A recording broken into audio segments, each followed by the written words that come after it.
रात में लड़की को तकलीफ हुई, वह अंडे पर रोने लगी। अंडे के छिलके पर गिरी उसकी आंसू की बूंदें अंडे ने सोख ली। कुछ ही देर में लड़की ने अंडे के फूटने की आवाज सुनी। ध्यान से देखने पर चिड़िया का बच्चा अंडे से बाहर निकलने की राह है।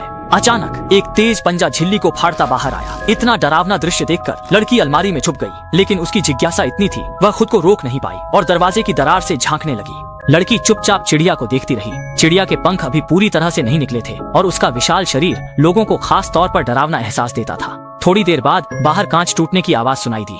लड़की दौड़कर बाहर आई और पाया कि चिड़िया खिड़की तोड़कर भाग गई थी। शोर सुनने पिता ऊपर आया। उसने जल्दी से अंडे के छिलके को रजाई से ढक दिया और झूठ बोला कि एक बड़े पक्षी ने कांच तोड़ दिया है। उसने सोचा कि चिड़िया प्रकृति में लौट गई है। अप्रत्याशित रूप से चिड़िया अगली रात वापस आ गई। लड़की डर गई और पीछे हट गई, लेकिन जल्द ही उसे पता चला कि चिड़िया का कोई बुरा इरादा नहीं था। उसने अपने घायल हाथ को दयनीय दृष्टि से देखा। लड़की ने ध्यान से उसे बाहर निकालने में उसकी मदद की। चिड़िया की चीख ने उसे डरा दिया और उसने तुरंत अपनी आंखें ढक लीं। कुत्तों की तो बात ही छोड़िए, उसे भेल पालने की भी इजाजत नहीं थी। हालांकि उसके सामने वाला पक्षी बहुत बदसूरत था, फिर भी लड़की उसे पालती पोसती थी और उसे पालतू जानवर की तरह पालती थी। वह समय समय पर उसे गर्म पानी से नहलाती भी थी। उसे क्या पता था कि वह पक्षी कोई प्यारा पालतू जानवर नहीं बल्कि एक भयानक दानव था। एक रात पड़ोसी का पिल्ला बाहर भौंक रहा था, जिससे लड़की चिड़चिड़ी हो गई। पक्षी ने लड़की की भावनाओं को भांप लिया और रेंगते हुए आंगन से बाहर निकल गया। कुछ ही देर बाद लड़की उठी और उसने पाया कि पड़ोसी का पिल्ला मर चुका था। लड़की ने लाश दफना दिया। भाई ने बहन से झगड़ा। लड़की ने मजबूरी में सफाई दी कि आधी रात को कोई राक्षस मरे हुए कुत्ते को उसके कमरे में घसीट लाया था। इसके बाद माँ बेटी के कमरे में जांच करने आई।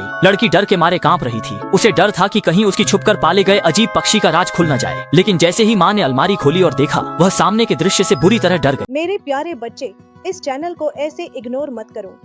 इसे सब्सक्राइब करके तुम अपने जीवन में मेरी असीम कृपा और आशीर्वाद प्राप्त करोगे। यह तुम्हारे लिए बहुत ही शुभ होगा।